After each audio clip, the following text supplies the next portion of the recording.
اکثر سوال ہوتا ہے کہ کیا جشن عید میلاد النبی صلی اللہ علیہ وسلم بدعت ہے؟ اس کا جواب ہے کہ الحمدللہ رب العالمین، ہم نے جشن عید میلاد النبی صلی اللہ علیہ وآلہ وسلم منانے کو سنت ثابت کر دیا ہے، لہذا اب کوئی شخص بھی میلاد منانے کو بدعت نہیں کہہ سکتا، بلکہ محدثین اور علماء اسلام نے جشن عید میلاد النبی صلی اللہ علیہ وآلہ وسلم کو بدعت کہنے کی نفی فرمائی ہے۔ چنانچہ امام ابو شامہ علیہ رحمہ المتوفی 665 ہجری، امام جلال الدین سیوطی رحمۃ اللہ تعالی علیہ المتوفی 911 ہجری، امام شمس الدین سخاوی رحمۃ اللہ تعالی علیہ المتوفی 902 ہجری، اور حضرت امام ابن حجر حیتمی رحمۃ اللہ تعالی علیہ المتوفی 963 ہجری کے اقوال آپ ملاحظہ فرمائیں۔ نمبر 1، شارح مسلم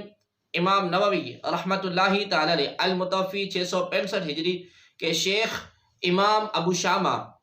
عبد الرحمن بن اسماعیل رحمۃ اللہ تعالی علیہ اپنی کتاب الباعث علی انکار بدع الحوادث میں لکھتے ہیں کہ اور اسی بدعت حسنہ کے قبیل پر ہمارے زمانے میں اچھی بدعت کا آغاز شہر اربل،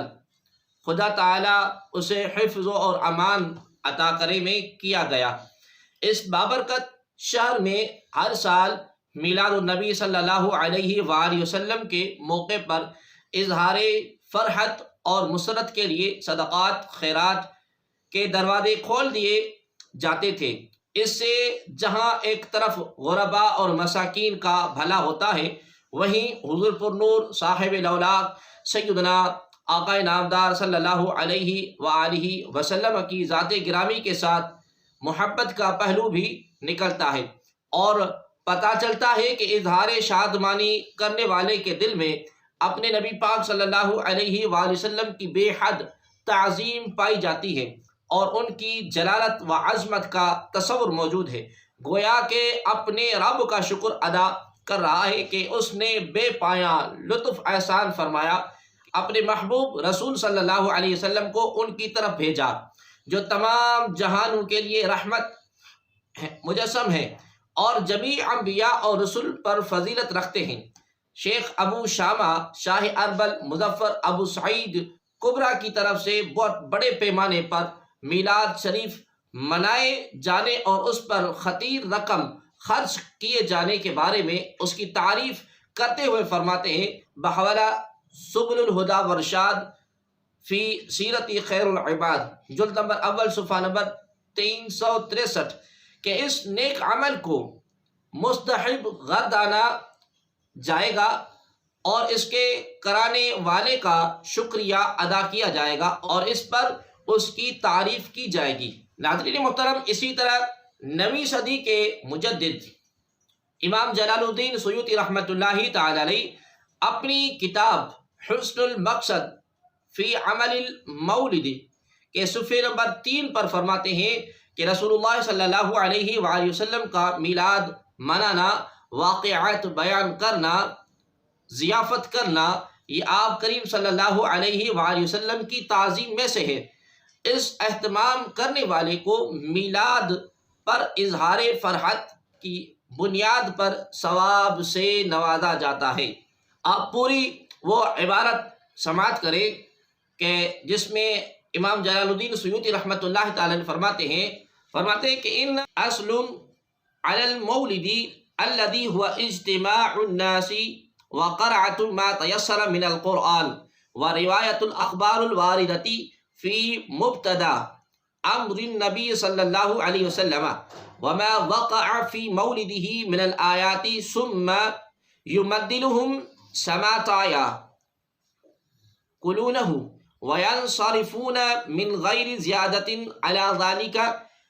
من البدع الحسنة التي يصاب عليها صاحبها لما فيها من تعظيم قدر النبی صلی اللہ علیہ وسلم و اظہار الفرح والاستبشار بمولدہ الشریف۔ یعنی کہ رسول خدا صلی اللہ علیہ وآلہ وسلم کا میلاد منانا، جو کہ اصل میں لوگوں کو جمع ہو کر بقدر سہولت قرآن خوانی کر کے اور ان روایات کا تذکرہ کرنے سے عبارت ہے جو آپ کریم صلی اللہ علیہ وآلہ وسلم کی ولادت مبارکہ کے معجزات اور خارق العادات واقعات کے بیان پر مشتمل ہوتا ہے۔ پھر اس کے بعد ان کی ضیافت کا اہتمام کیا جاتا ہے اور وہ تناول ما حضر کرتے ہیں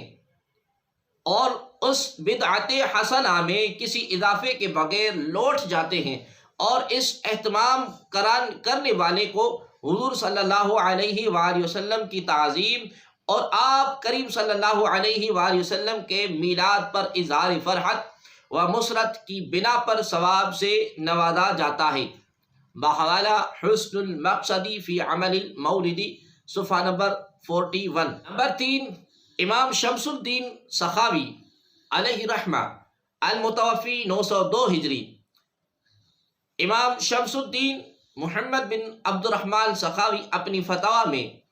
میلاد النبی صلی اللہ علیہ وآلہ وسلم سنانے کے بارے میں فرماتے ہیں کہ محفل میلاد النبی صلی اللہ علیہ وآلہ وسلم قرون ثلاثہ کے بعد صرف نیک مقاصد کے لیے شروع ہوئی، اور جہاں تک اس کے انعقاد میں نیت کا تعلق ہے تو وہ اخلاص پر مبنی تھی۔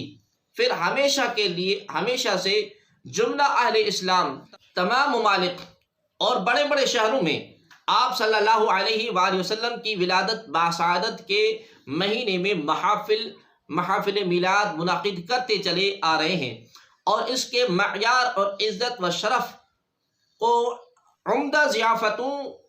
اور خوبصورت طعام گاہوں یعنی دسترخوانوں کے ذریعے برقرار رکھا۔ اب بھی ماہ میلاد کی راتوں میں طرح طرح کے صدقات خیرات دیتے ہیں اور خوشیوں کا اظہار کرتے ہیں اور زیادہ سے زیادہ نیکیاں کرتے ہیں، بلکہ جو ہی ماہ میلاد النبی صلی اللہ علیہ وآلہ وسلم قریب آتا ہے خصوصی اہتمام شروع کر دیتے ہیں، اور نتیجتاً اس ماہ مقدس کی برکات اللہ تبارک و تعالیٰ کے بہت بڑے فضل عظیم کی صورت میں ان پر ظاہر ہوتی ہیں۔ یہ بات تجرباتی عمل سے ثابت ہے، جیسا کہ امام شمس الدین بن جزری مقری نے بیان کیا ہے کہ ماہ میلاد کے اس سال مکمل طور پر حفظ و امان اور سلامتی رہتی ہے، اور بہت جلد تمنائیں پوری ہونے کی بشارتیں ملتی ہیں۔ ناظرین محترم، 9ویں صدی کے محدث امام ابن حجر ہیتمی رحمۃ اللہ تعالی علیہ اپنی کتاب الفتاوی الحدیثیہ میں فرماتے ہیں کہ ہمارے ہاں میلاد و اذکار کی جو محفلیں منعقد ہوتی ہیں وہ زیادہ تر نیک کاموں پر مشتمل ہوتی ہیں، کہ الموالد والاذکار التي تفعل عندنا اکثر مشتمل على خیر كصدقات وذکر وسلام على رسول اللہ صلی اللہ علیہ وسلم ومدحہ، یعنی کہ ہمارے ہاں میلاد